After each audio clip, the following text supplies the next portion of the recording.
Greetings my friends, this is Top Hat here, and this is a new upgrade part for the KC-02. Now what this valve is it's a replacement valve for your cylinder valve, floating valve, rocket valve, whichever you want to call it. Now this is a similar upgrade part to the NPAS or cradle velocity reducer in that it's a replacement cylinder valve. However, it has the opposite effect as this valve increases your FPS. With this part in my KC-02, my FPS went up by around 100. So my KC-02 with this upgrade valve and a few other upgrades is shooting around 520 FPS. So for those of you wanting higher power in your KC-02, this is a great upgrade. Okay, with your KC-02, the first thing you want to do is make sure your magazine's out of it. And then there are two screws you want to remove. There's this screw back here and another screw right here, so go ahead and remove those two screws.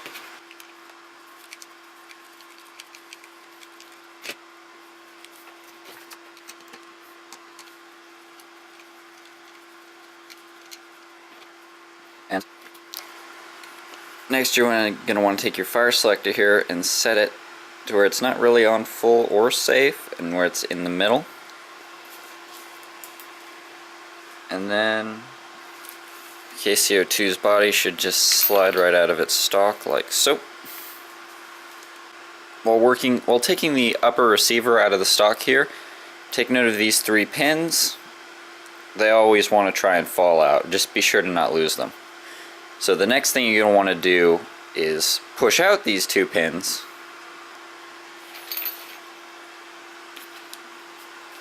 I know I just said to make sure they don't fall out, but that's just because if they fall out you might lose them. If you push them out, you should know where they go.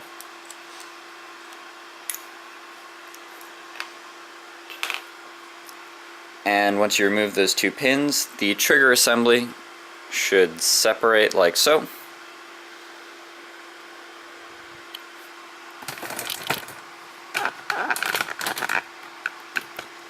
And now what you want to do is get the bolt carrier out of here, and to do this, just go ahead and pull back on the bolt like so. You can pull it all the way back, then put your finger on the air nozzle. Kind of use your fingers here as leverage to keep the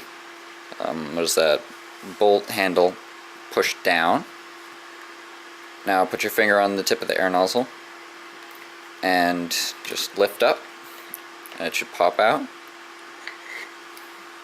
Let this go forward gently. And now you have removed the bolt carrier from your gun. And that's what we're going to be working on next. First off, with your KC-02, pull the cylinder out enough so that you can get at this pin. Looks like I'm going to have to go from the other side for this pin. So pull it out enough so that you can get to the pin and push it out.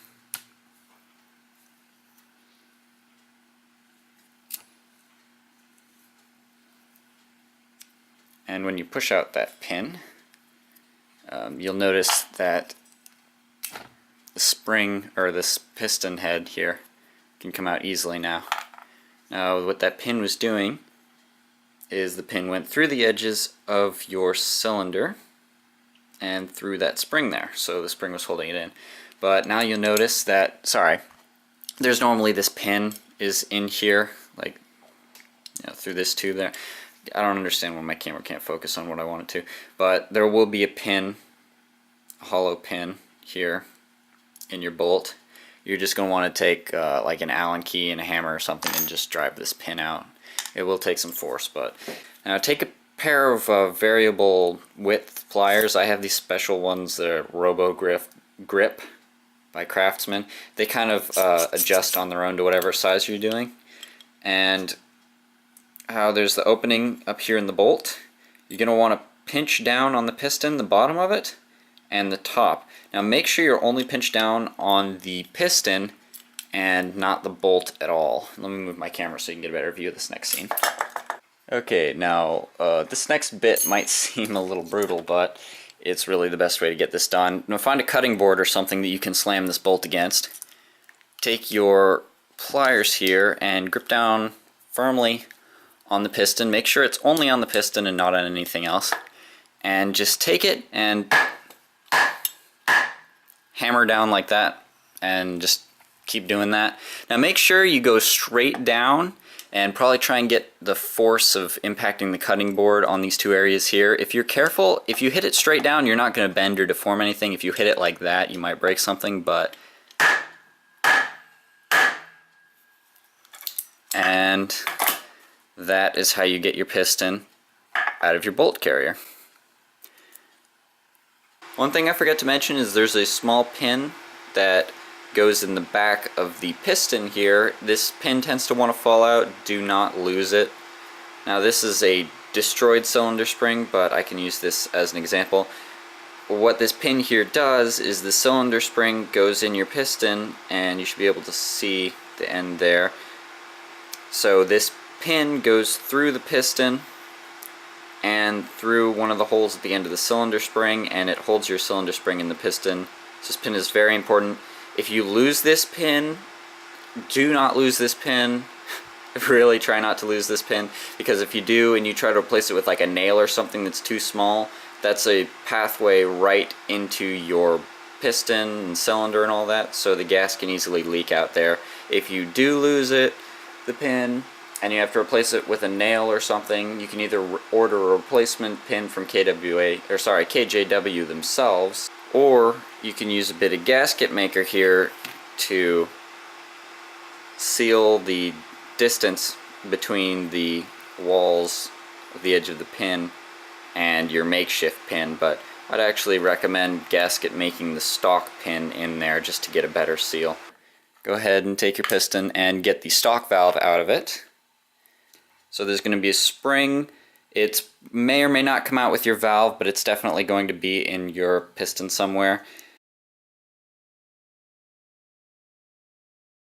Now on your stock piston, you're going to notice an O-ring near the back of it. You want to get this O-ring off of your valve.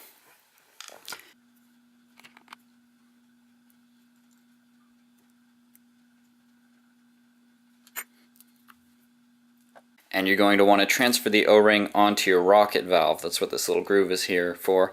Now the O-ring is definitely something you want because it increases your FPS consistency as it blocks off the valve better, and it also increases your gas efficiency as it forms a full seal with your gun, and it's not going to be leaking out around the valve while the blowback's going. So once you've got the O-ring on there, you're going to want to take the stock spring, and it goes on top of your rocket valve like so. But what you're probably going to want to do is take the spring and drop it in here and just kind of shake the piston around until the spring goes into the little tunnel down here. And it should go in like so. And then you should see it in here. Now the next thing you're going to want to do is lubricate your cylinder. I actually use Garter GBB molybdenum bisulfide lubricant instead of silicone oil. It's a very viscous lubricant, and I would highly recommend not using it anywhere except in your cylinder. The reason I use it is because I prefer to use grease in my cylinders and my gas guns instead of silicone oil.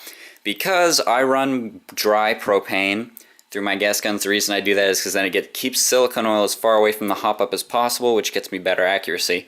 And since the propane tends to just blow away silicone oil, it's best to use grease in your piston area if you're using dry propane.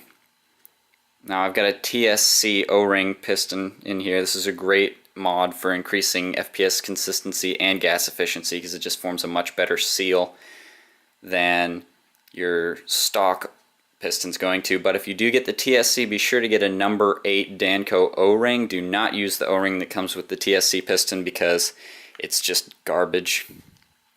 The O-ring is way too loose. So go ahead and now make sure that the ring here for the spring, when you push it in, it's going to, you're going to be able to push the pin through here, through the ring, and through the other side. So then go ahead and put your piston in here. Now look through the hole here where the piston is, and if you're looking through it when you're pushing the piston in here, you should see the spring move the valve forward and then open And then you should see that you can put the pin through your piston here, or your cylinder.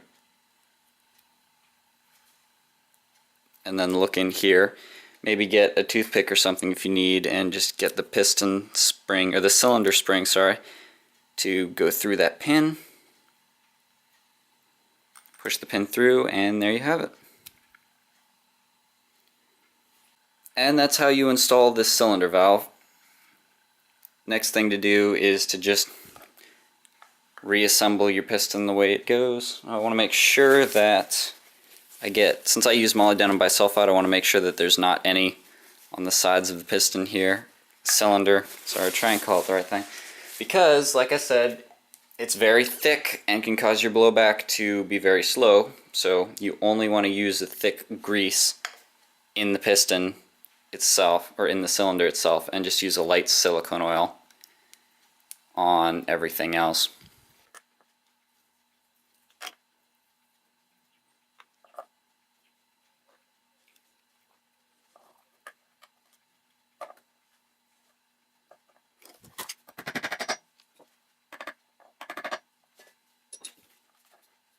Okay, so the next thing you're going to want to do is get your bolt carrier back in your gun.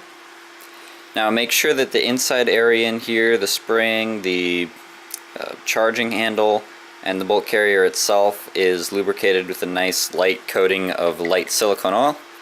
So go ahead and take your bolt here, sorry, your charging handle, and just pull this back. Now pretty much the reverse of how we got it out. Just drop it in, and notice that you see this little cutout kind of area here? Well, that goes directly on top of your charging handle. So pull your charging handle back, and this the bolt lock here might get in the way, so just kind of wedge this in under the bolt lock and set it down with the charging handle in that little gap I was talking about.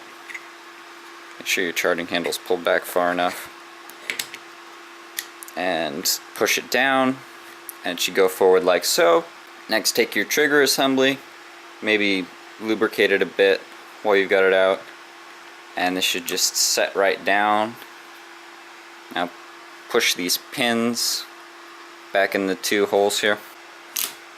Sometimes having the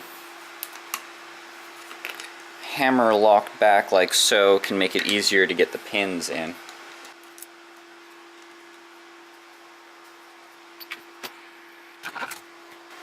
Now take your assembly. Be careful not to turn it sideways, or the 3 pins I mentioned earlier might fall out. And this should just slide right back into your KC-02's body. If you're getting trouble getting the body back in, that's usually because one of the 3 pins is stuck a little too far out to the side, so make sure they're all perfectly flush with the edges of the gun. And it should just slide right back together. And then you're going to want to go ahead and tighten the screw here.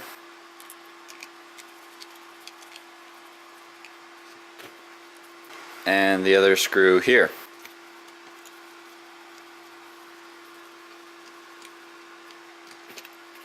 And then push your safety out from the middle. And your KC-02 is good to go, and you've got the new valve installed. Now this part is 3D printed in bronze by Shapeways. I do not handle the production or shipping of this part. That is all done by Shapeways. Shapeways ships globally. Read up on their site if you want more information on Shapeways. What I did is I designed the part, modeled it, and I have it up for sale on Shapeways' website.